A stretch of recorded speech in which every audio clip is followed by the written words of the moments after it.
I remember the first time I saw a man like me laugh in public and not look away. It was a corner of a park bench, late afternoon light, and he laughed with his whole body, loud, unapologetic. I stopped and watched, and something in my chest loosened, like air finally reaching a part of me that had been holding its breath for years. I didn't have words for it then. All I knew was the ache. I wanted that laugh to be mine. I wanted someone who'd already survived this to tell me how. Welcome back to S&J Pride. I'm Samnang. If you've ever grown up without visible gay elders, no uncle who seemed to have it together, no teacher who had that life, this episode is for you. Today, I want to tell you about the mentor I didn't even know I needed, the small moments that taught me how to be a man who loves another man without apology, and then give you a simple, safe playbook to find those elders for yourself. Why do elders matter? Think about any craft.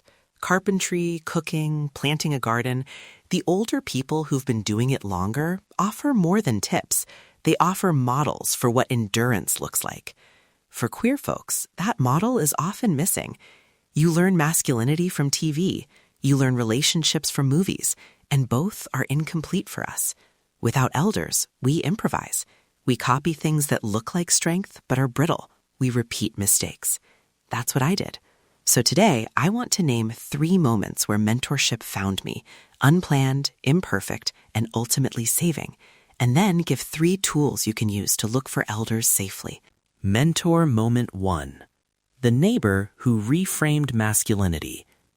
I was 16 and mowing his lawn because he needed help and I needed a few dollars. He was in his 70s, quiet, steady hands, a voice that had seen exile and resilience. One afternoon, he pointed at the sweat on my forehead and said, "Real strength is being honest about what you need." He didn't say it like a sermon. He said it like a fact I'd been missing. At that age, strength to me had been silence, endurance, pretending nothing hurt. His sentence changed the grammar of my life. I remember thinking, wait, strength is saying I'm tired? Strength can be tenderness? That tiny reframing freed me to ask for help later, to hold my boundaries without shame.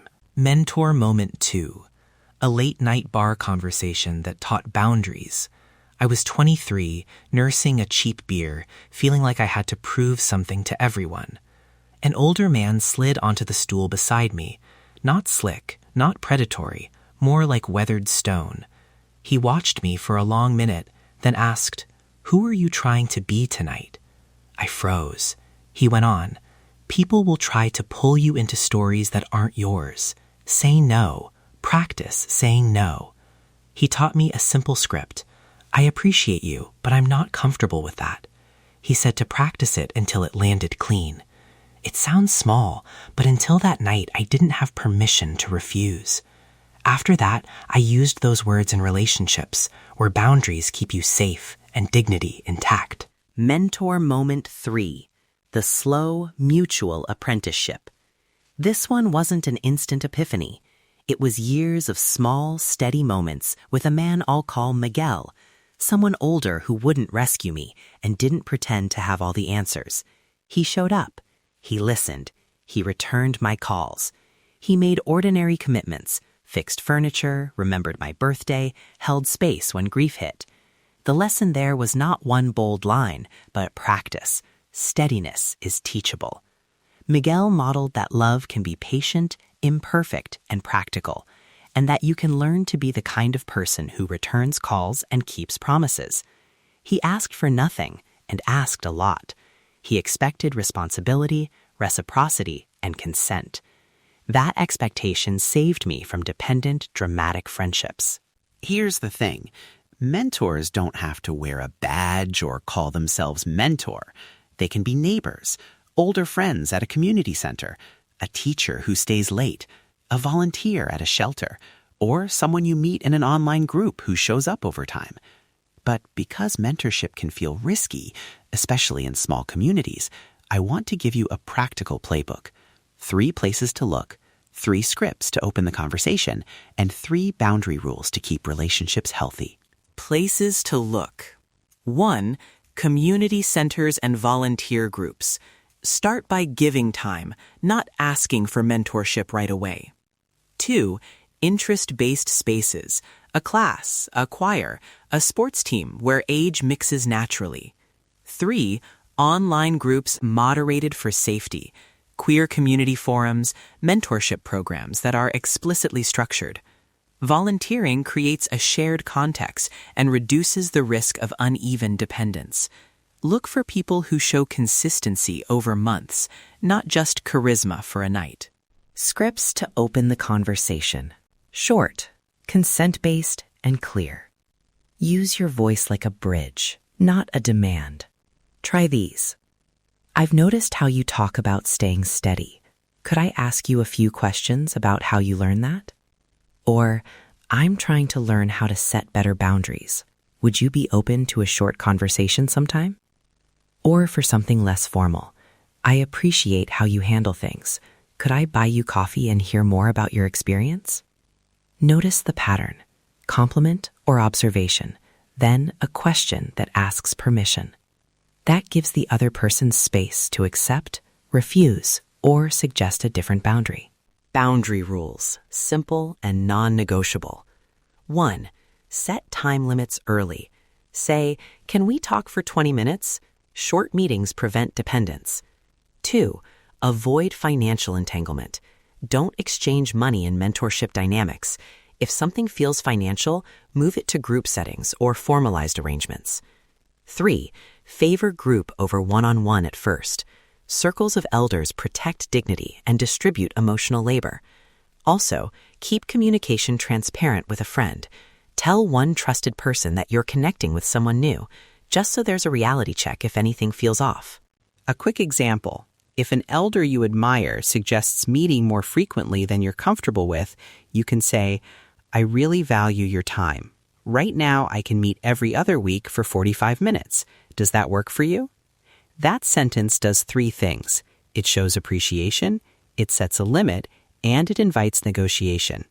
Practice it once or twice in the mirror. I know it sounds awkward, but the awkwardness protects your dignity. I want to be clear about what this is not. Mentorship isn't a shortcut to emotional work.